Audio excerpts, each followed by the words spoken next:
সে বছর পদ্মায় অনেক ইলিশ মাছ হয়েছিল। ভোর হলেই মধুমতি ঘাটে সেই মাছ ধরতে লাইন পড়ে যেত জেলেদের। আর এই জেলেদের ভিড়ে লালু জেলে অনেক চেষ্টা করেও কিছুতেই পর্যাপ্ত ইলিশ তুলতে পারছিল না। একদিন সে এই বিষয়ে তার 3 বন্ধুর সাথে আলোচনায় বসল। ভাই, কিছু একটা ভাবতে হইব, নয়তো এইভাবে ব্যবসা কইরা আমার দ্বারা হইব না। এই ভিড়ের মধ্যে হুমড়ি খাইয়া পইরা গিয়া আমার দ্বারা মাছ ধরা হইব না ভাই। সে আমার বাপ ঠাকুরটার দ্বারা হতো। রেখে সবাই তো আর একই গতরের হয় না। আমি ভাবতেছি এবারে কিছু একটা বিকল্প উপায় করব। এই তোরা যদি আমাকে একটু সাহায্য করিস তাহলে খুব ভালো হয়, বুঝলি? দেখ, যা মাছ উঠবে তা তোদের মধ্যে 50% ভাগ কইরা দিব, এই আমি কথা দিলাম। সে তো নয় হইল লালুদা, এবার বলো তো কি ভাবছো? কি রে, চুরি ডাকাতি করাবি না তো? একেবারে 50% দিবি বলতেছিস? সন্দেহ জাগে মনে। ও গোপালদা, মাছই তো ধরবো, এখানে চুরি করার কথা আসছে কেন? হ্যাঁ, এবার শোনো তোমরা। আসলে আমি ভাবতেছিলাম কি, যদি পদ্মার কিছু অনামে ঘাটে গিয়া ইলিশ মাছ ধরা যায়, হ্যাঁ অবশ্যই এই রাতের বেলায়, তবে কেমন হয়? ভালোই তো হয় লালুদা, তবে অমন ঘাটে কি ইলিশ উঠবা? না মানে সারা পদ্মা জুইরাই ইলিশ আছে বটে, তাই বলিয়া সব জায়গাতে তো আর কিলো কিলো ইলিশ উঠবা না গো। যেমন এই মধুমতির পাড়ে ইলিশের আড়ত, এমন কোনো জায়গার সন্ধান আছে কি লালুদা? আছে রে বলা আছে, কেউ না জানলেও আমি জানি। 16 আনা ঘাট, তবে সে ঘাট এই মধুমতির মতো এত জনপ্রিয় নয়, তাই অনেকেই জানে না, তাই ওদিকে কেউ একটা যেতেও চায় না। আসলে আমি একদিন ওই কানাঘুষোতেই শুনেছিলাম যে ওইখানে নাকি ভালো ইলিশের চাষ হয়, তাই সত্যি কিনা দেখার জন্য একদিন ঘুরতে ঘুরতে চলে গেছিলাম। গিয়ে দেখি জলে ইলিশ মাছ সব হা হা কইরা ওপরে উঠে আসতেছে। ওই দৃশ্য দেখা মাত্র ভাই বানিয়েছিলাম যে এইখানে একদিন আসতেই হইব। কিন্তু আমার একার পক্ষে তো এত কাজ করা সম্ভব নয়, কারণ অনেক ইলিশ তুলতে হইব তো, তাই একজোট হইয়া যাইব। এবার তোরা বল, ওই ঘাটে যাইবি কি না? আরে 50% দিব বলতেছ, আর কি না করতে পারুম? কি বলো গো সবাই, যাইব তো লালুদার সাথে? সবাই তুতুনের কথায় মাথা নাড়িয়ে বলে যাইব। বেশ বেশ বেশ, তবে দেরি না কইরা কালি চল। এই বছর ইলিশের মরশুম তো আর মাত্র কয়েক মাস, আর এই 1 মাসেই জয়তো পার্বত তৈত্য ইলিশ তুলবো। তবে হ্যাঁ, বেশি আশ করাও ভালো নয়, একবার গিয়ে দেখি কতটা কি পাওয়া যায়। সব ঠিক থাকলেই বারে বারে যাইব। আচ্ছা, কাল ঠিক কখন যাইবে তাইলে লালুদা? মানে কয়টার সময়? রাত 12টায় চলে আসিস সবাই এই মধুমতির ঘাটে। এখান থেকে একসাথে রওনা দেওয়া যাইব। কি কারোর কোনো অসুবিধা নাই তো? সবাই মাথা নেড়ে জানায় কারোর কোনো অসুবিধে নেই। পরের দিন সকাল থেকেই আকাশের মুখ ভার। বেলা হতেই মুষলধারে বৃষ্টি নামল, আর প্রায় সারা দিন ধাপে ধাপে এই বৃষ্টি চলতে থাকলো। ঠিক রাত 12টায় মধুমতির ঘাটে এসে পৌঁছলো লালু জেলে আর তার 3 বন্ধু। বৃষ্টির বেগ এবারে বাড়ল, আর সাথে ঝোড়ো হাওয়া। 4 জনে সেই ঝড় বৃষ্টির মধ্যেই রওনা হলো নৌকো নিয়ে। নদীর জল ক্রমেই অশান্ত হয়ে উঠেছে, তার মধ্যেই কোনো মতে চলতে লাগলো ওদের নৌকো। এই লালুদা, যাই না শুই না এই বৃষ্টির মধ্যে আইসা আমরা ভুল করলাম না তো গো? হ্যাঁ, এইভাবে নৌকা উথাল পাতাল হইলে তো ডুইবা যাইব। আরে না না, অত ভাবস কেন, কিচ্ছু হইব না। গোপাল বলল, আমারও কেন জানি না মনে কু ডাকতেছে রে লালু। আরে না না, কিচ্ছু হইব না গোপাল দা। দেখো দেখো দেখো, আর কিছু দূর যেতেই লালু বলল, ওই তো ওই তো ওই যে ষোলোয়ানা ঘাট দেখা যাইতেছে। এ চল, এ ওদিকটায় লঙ্কা লাগিয়ে দে রে ভোলা। ঘাট আসতেই নৌকা পাড়ে বেঁধে দেওয়া হলো।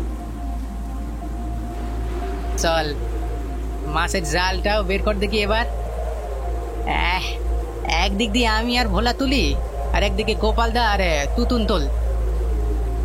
আচ্ছা, এইখানে যে ইলিশ পামুই, তার কোনো নিশ্চয়তা আছে কি?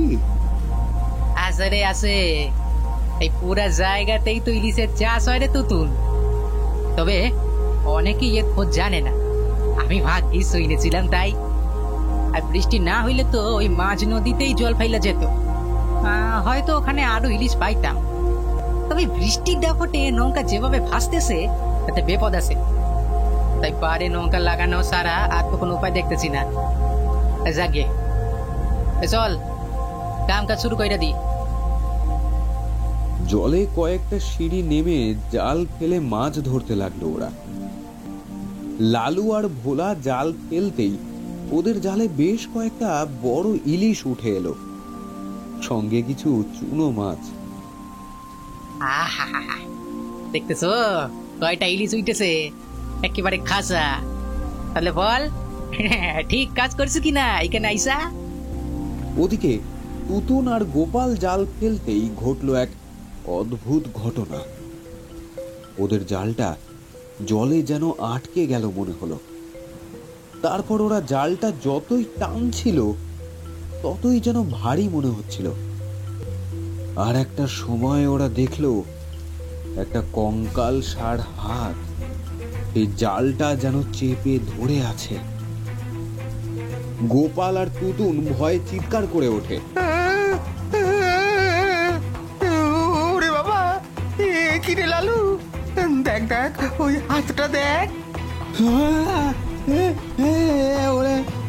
কি রে, এটা কি? হ্যাঁ, ওরে বাপরে, এ কি রে? লালু আশ্চর্য হয়ে বলে, আরে কি কইতাছো গোপাল দা, কোথায় আবার কি হাত দেখলা? আরে আরে জাল ফেলা মাত্রই কিছু একটা ভারী জিনিস জালের মধ্যে আটকে ছিল মনে হইল গো লালুদা। তারপরেই ওই কঙ্কালাকার হাতটা দেখলাম, ও যেন জালটা ধইরা রাখতাছিল মনে হইল। এইসব ভুল ভাল কথা ছাড় তো। নে এবার জাল ফেল দেখি, জাল ফেল জাল ফেল, বৃষ্টি একটু কমছে, দেরি করস না। তুতুন আবারও জাল ফেললো জলে, আর এবার সেই কঙ্কালাকার কালো হাতটা যেন জাল শুদ্ধ তুতুনকে জলের দিকেই টানতে লাগলো। ওই দেখো লালুদা, ওই দেখো, ওই যে কেমন ভাবে টানতাছে আমায়, দেখো গোপালদা, গোপালদা ধরো আমায়, ধরো ধরো। এবার লালুও স্পষ্ট দেখলো একটা কুচকুচে কালো কঙ্কালাকার হাত মাছের জালটা ধরে টানছে।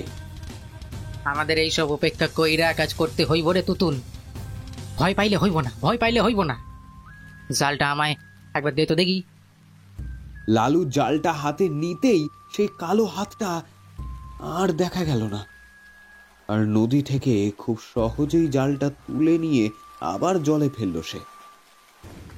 এই তো, এই দেখ, এই দেখ আমার হাতে এইবার কইতো ইলিশ উঠবে। সত্যি মাছের জালটা জল থেকে তুলতেই বেশ কয়েকটা বড় আর মাঝারি ইলিশ উঠে এলো জালে। এছাড়া অন্য মাছও ছিল, তবে তার সাথে উঠে এলো একটা কঙ্কালের খুলি। চিৎকার করে উঠলো সবাই এবার। ওরে লালু রে, চল পালাই এবার, এ জায়গা সুবিধার নয় রে ভাই। যা মাছ উঠতাছে তাই নিয়ে ফিরে যাই, চল।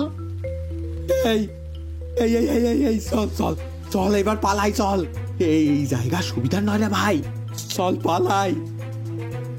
বাইসতে হইলে ফেইদে চলো লালুদা। তবে লালু কিন্তু মানতে চাইল না। না না না, আমি ভয় পাইয়া ময়দান সাইরা যাইবার মানুষ নয় গো। এর শেষ আমি দেখবো, তারপর ছাড়বো। সাহসী লালু কঙ্কালের খুলিটা হাতে তুলে নিয়ে দেখতে লাগলো। আর তখনই একটা কর্কশ গলা শোনা গেল জলের ভিতর থেকে। আমাকে সাইরা দে, অনেক কষ্ট পাইছি, আর দিস না, দয়া কর। সবাই একে অপরের হাত চেপে ধরল। লালু সাহস করে বলল, কে কে তুমি? আর আমাদের কেন ভয় দেখাইতেছো? আমরা তো ইলিশরিয়া চইলা যাব, এইটুকু কাজ শান্তিতে কইটা দিবা না? এবার জল থেকে উঠে এলো এক কঙ্কাল দেহ। সে কর্কশ কণ্ঠস্বরে ওদেরকে বলল, আমরাও তো শান্তিতেই কাজ করতে আইসা ছিলাম সেই দিন, তবে আমাদের কেন অন্যায় ভাবে মরিতা হইল বলতে পারিস? ভয়ে হাত পা ঠান্ডা হয়ে যাচ্ছিল চারজনেরই। এদিকে কঙ্কাল বলেই চলে, আমরাও 4 জন ছিলাম সেই দিন, এই তোদের মতোই জোয়ান কয়জন, বেশ কয়েকখান ইলিশও জালে উঠাছিল। হঠাৎ কি যে হইল, অসময়ে জোয়ার আইসা আমাদের মাছ নদীতে ভাসাইয়া লইয়া গেল। সাঁতার জানলেও ওই ভরাডুব জল থাইকা আর উঠতে পারলাম না, আমরা ভাইসা গেলাম এই পদ্মার জলেই। ঘটনাটা ঘটেছিল ওই 16 আনার ঘাটেই, তাই এইখানেই থাকি আমরা। জল থেকে এবারে ধীরে ধীরে উঠে এলো আরো 3টে কালো কঙ্কাল সার দেহ। তাদের মধ্যে একজন বলল, আমাদের লাশগুলো খুঁজে পাই নাই কেউ, তাই দেখাও হয় নাই, তাই তো মুক্তিও পাইলাম না কোনোদিন, হয়তো আর পাইবো না। তাই এইখানে যারা আইছে তাদেরকে আমরা মুক্ত কইরা দিয়ে এই জগৎ থাইকা। দিনের আলোয় যারা আইছে বাইচা যায়, কিন্তু রাতের আধারে যারা চুপি চুপি আইছে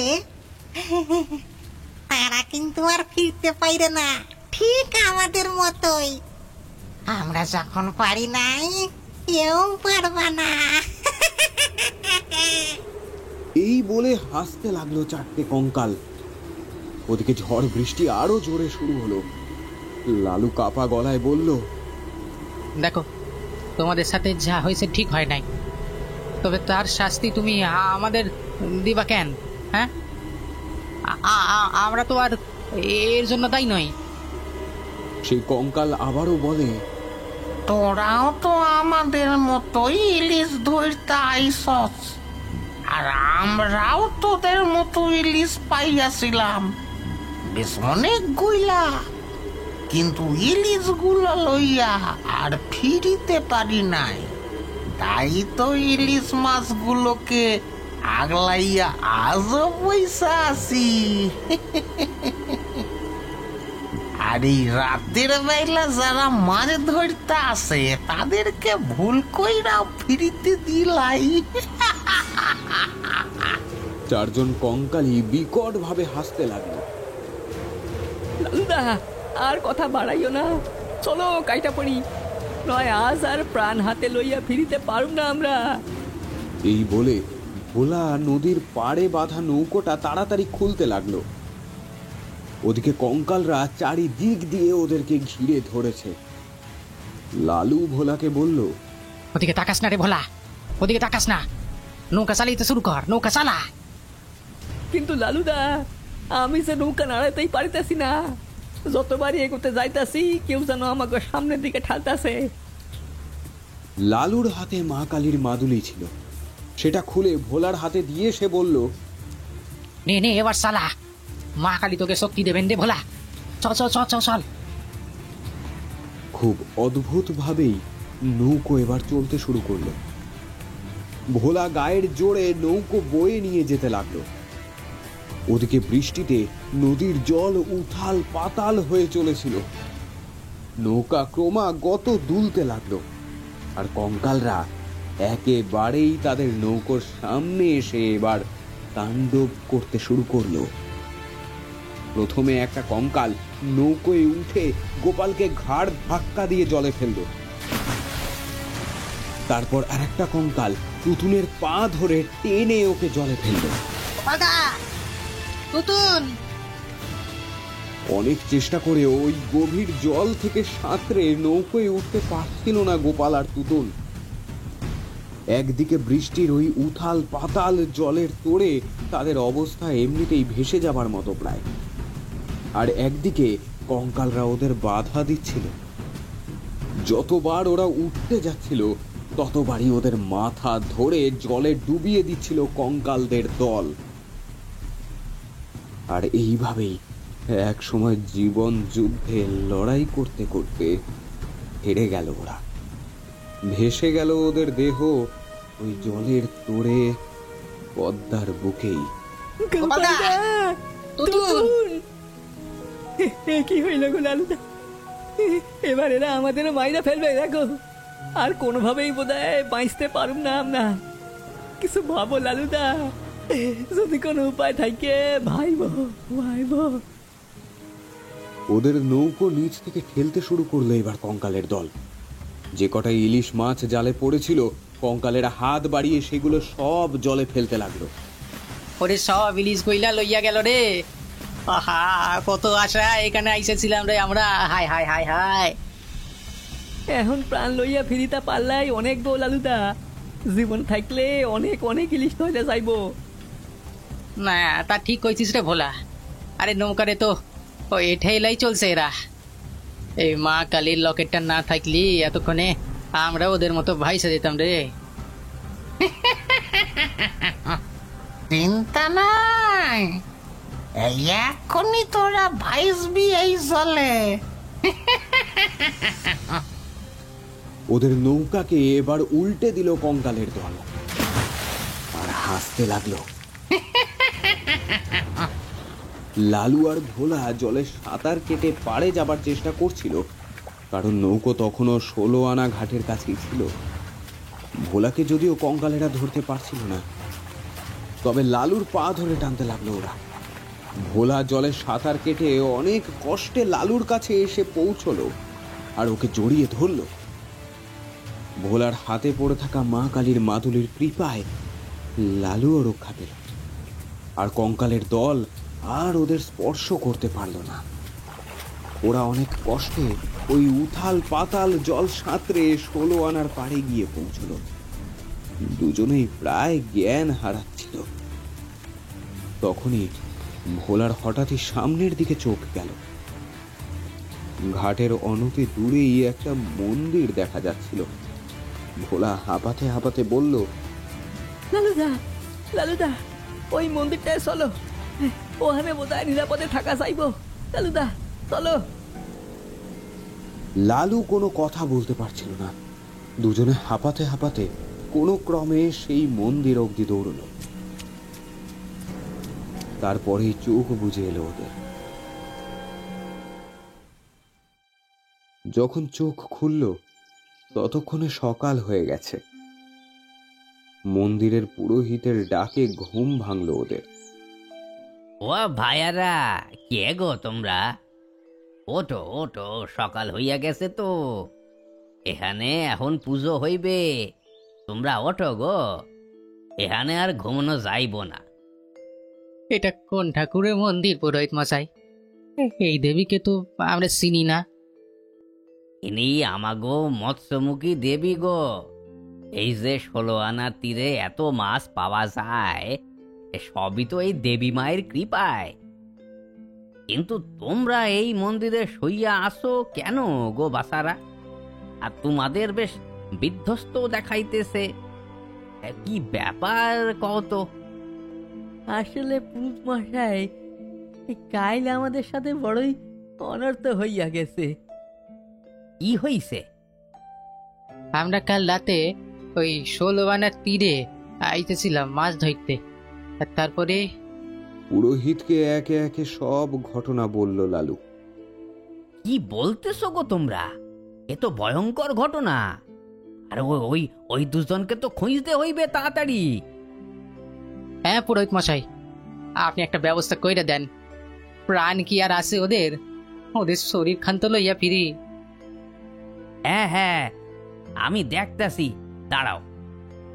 কয়েকজনকে ডেকে পুরোহিত লালুদের ঘটনাটা বলল। তারাই সব ব্যবস্থা করে দিল। ডুবুরিরা লালুর হারিয়ে যাওয়া বন্ধুদের খুঁজতে নামলো নদীতে, তবে কোনো খোঁজ পাওয়া গেল না। হতাশ হয়ে মন্দিরেই বসে রইল লালু আর ভোলা। ওদের দুজনের চোখ থেকে শুধুই জল পড়তে লাগলো। পুরোহিত ওদের এই করুণ অবস্থা দেখে ওদের পাশে এসে বসলো। তারপর বলল, আচ্ছা, কাল মাছ ধরবার আইগে তোমরা নিশ্চয়ই পুজো দেওলাই। লালু আর ভোলা ঘাড় নাড়িয়ে না বলল। তারপর লালু জিজ্ঞেস করলো, পূজা বলতে কার পূজা পুরোহিত মশাই? এটি বুঝলাম লাই। এই যে মা মৎস্যমুখীর পুজো গো। জয় মা, জয় মা। আসলে এই জায়গার কথা তেমন ভাবে প্রচলিত না থাকলেও অনেকেই খবর পাইয়া আইসে এইখানে মাছ ধরতে।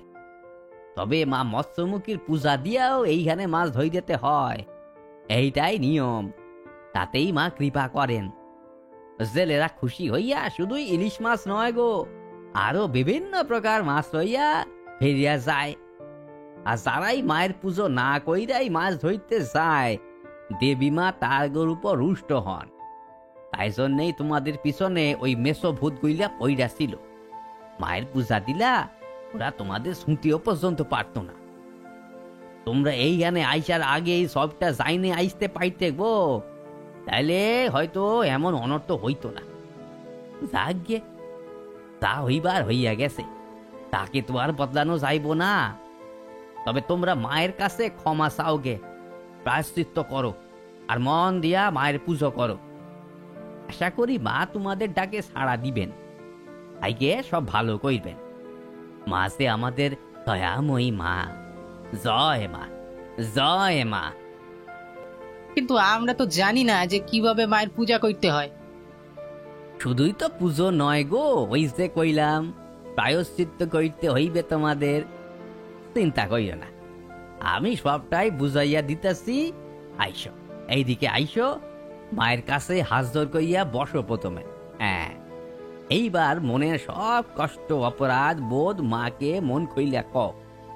তারপর বৃদ্ধাঙ্গুল কাইটটা কিছুটা রক্ত মাকে সমর্পণ করো।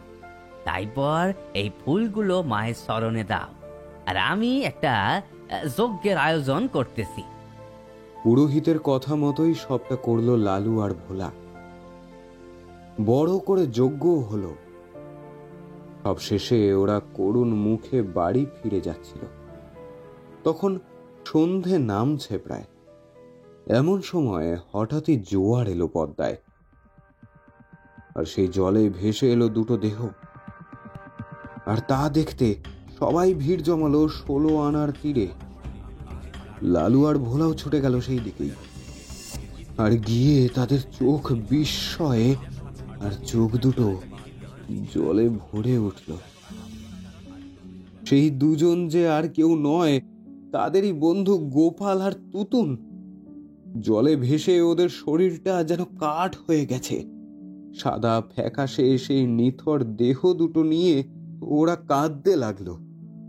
পুরোহিত এসে ওদেরকে ওভাবে কাঁদতে দেখে বলল, সবই মা মৎস্যমুখীর কৃপা গো বাসারা।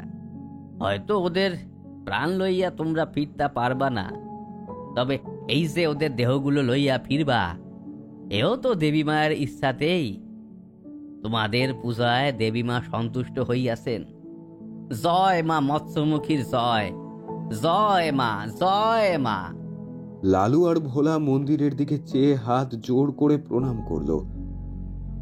নৌকায় তুতুন আর গোপালের দেহ নিয়ে ফিরে যাচ্ছিল লালু আর ভোলা। এখন আর বৃষ্টি নেই, নদীর জল শান্ত। এমন সময় হঠাৎই কিভাবে যেন অসাবধানবশত ওদের মাছ ধরার জালটা পড়ে গেল নদীতে। লালু তাড়াতাড়ি জলে হাত ডুবিয়ে ওটা তুলতেই দেখলো কেমন ভারী হয়ে আছে জালটা। একটু ভয় পেল। গতকাল রাতের ঘটনা মনে পড়ে গেল। আবার সাহস করে তার নৌকায় তুলতেই দেখলো বেশ কয়েকটা বড় বড় ইলিশ আর পোনা মাছ উঠেছে সেই জালে। এ কি হইল গো লালুদা? এ তো আমাদের কল্পনারও বাইরে ছিল গো। লালু হাত জোড় করে বলে, সবই মা মৎস্যমুখীর আশীর্বাদ। মা একদিকে যেমন নিয়ে আসে, তেমনি আরেকদিকে গরিবের উপকার করলেন। পূজা না দিয়া যে ভুল আমরা কইরেছিলাম, সেই ভুলেরও ক্ষমা করলেন। জয় মা। মা গো, মা মা, জয় মা, জয় মা। কেমন লাগলো আমাদের আজকের গল্প কমেন্ট করে জানাতে ভুলবেন না। যদি গল্পটি ভালো লেগে থাকে অবশ্যই ভিডিওটিতে একটি লাইক এবং ভিডিওটিকে অনেক অনেক শেয়ার করবেন। যদি আমাদের গল্প ভালো লেগে থাকে তাহলে অবশ্যই গল্পবাস চ্যানেলকে সাবস্ক্রাইব করবেন এবং সাবস্ক্রাইব বাটনের পাশে বেল আইকনটি প্রেস করবেন, যাতে সমস্ত গল্পের নোটিফিকেশন আপনারা সবসময় পেয়ে যান।